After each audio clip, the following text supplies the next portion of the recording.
Myself Sukanya Ghosalkar from Basic Science Department. Today I will be starting with unit number 3, which is use of free energy, chemical equilibria. Here in this chapter,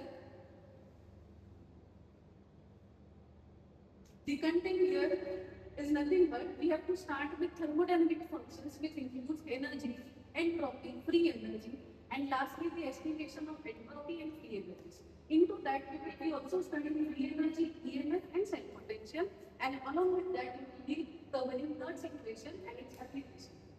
Starting with the thermodynamic function, to understand entropy, entropy is basically what the disorderness of a system or the energy unavailable to do work. To simply understand, if I have a system, if that system is ordered, then that system will not have any improper availability into it. So that improper availability is nothing but entropy, which means a thermodynamic function.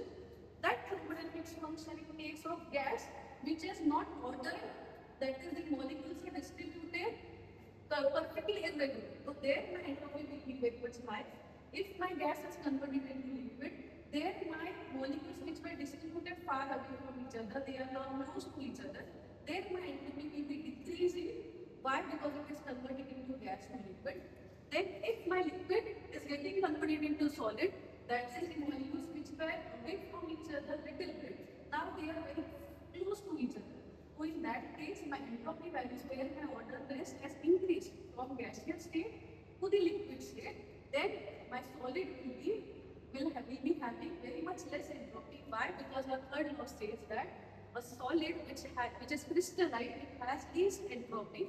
So to understand entropy, entropy is what? It decreases from gas to liquid and it increases from solid to gas.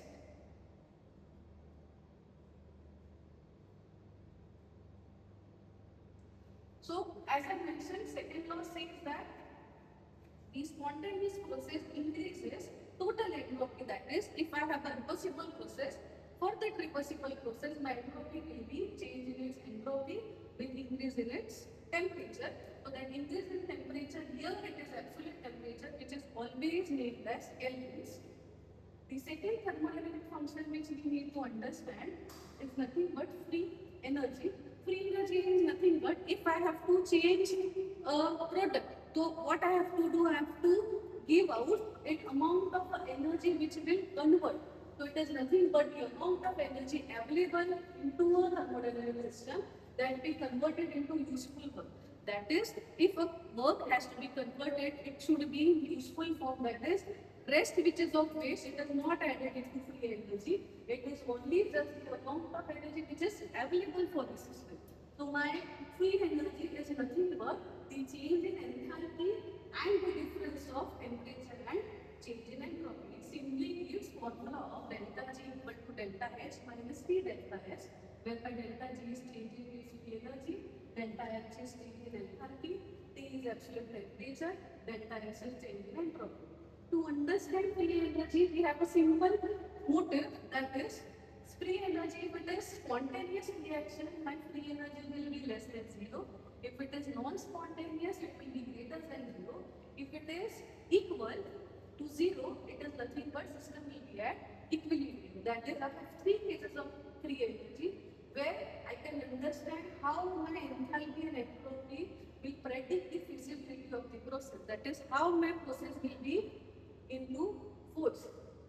The third function which we need to understand is enthalpy. To understand enthalpy, the biggest thing is what? If my reaction is taking place, that reaction, when it is releasing energy, it is nothing but exothermic reaction. When my reaction is absorbing energy, that reaction is said to be endothermic reaction. That is, when enthalpy is positive, my reaction is said to be endothermic. If my delta H is negative, that is, this reaction is said to be exothermic. That is, when reaction results in evolution of heat, it is exothermic. When reaction absorbs energy, it is said as endothermic reaction. So my enthalpy is nothing but what? Total heat content of a thermodynamic system, which is nothing but H equal to U plus PV, where my U is internal energy, P is pressure, and V is volume. Where my change enthalpy will be nothing but it will be what? Either my delta G is greater than 0, either my delta H is less than 0. If it is greater than 0, obviously my reaction is endothermic. If it is less than 0, which is negative, it is said as exothermic reaction. Here I have mentioned in English also, which is joules and kilojoules of enthalpy. For example, if my solid is getting converted into liquid, then my delta H will increase, that is melting of ice, where my delta H will be greater than 0. Why? Because I am absorbing heat to convert. If fuel is burnt, there that fuel is releasing heat, which is nothing but combustion reaction, which is greater less than 0. In short, my enthalpy is nothing but amount of heat energy in a system that can be converted into work. The last function, which is heat capacity. Heat capacity, to simply understand it, is nothing but the amount of heat energy required to change the temperature. That is, if my substance has to be converted, I have to supply certain amount of heat to my system. If that system or that heat, if it is applied, then only that system can convert into the change in heat. Then only it will give the certain amount of change. When heat is absorbed by the body, temperature of the body increases. And when it is lost, temperature decreases. The temperature of an object is nothing but what? Total kinetic energy of a particle that makes up that object. So when heat is absorbed by the object, it gets translated into kinetic energy. And then the particle as a result, temperature increases.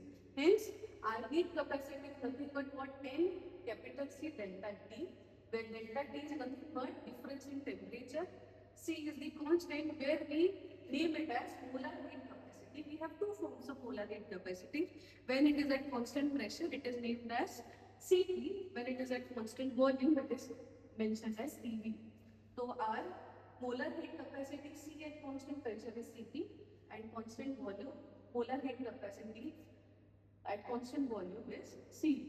So we need to understand exactly what is the relation between Cp and Cv, which will be converting by such equation.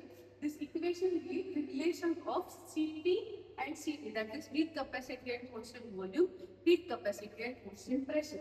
To understand these both values, we need to first understand what is heat capacity.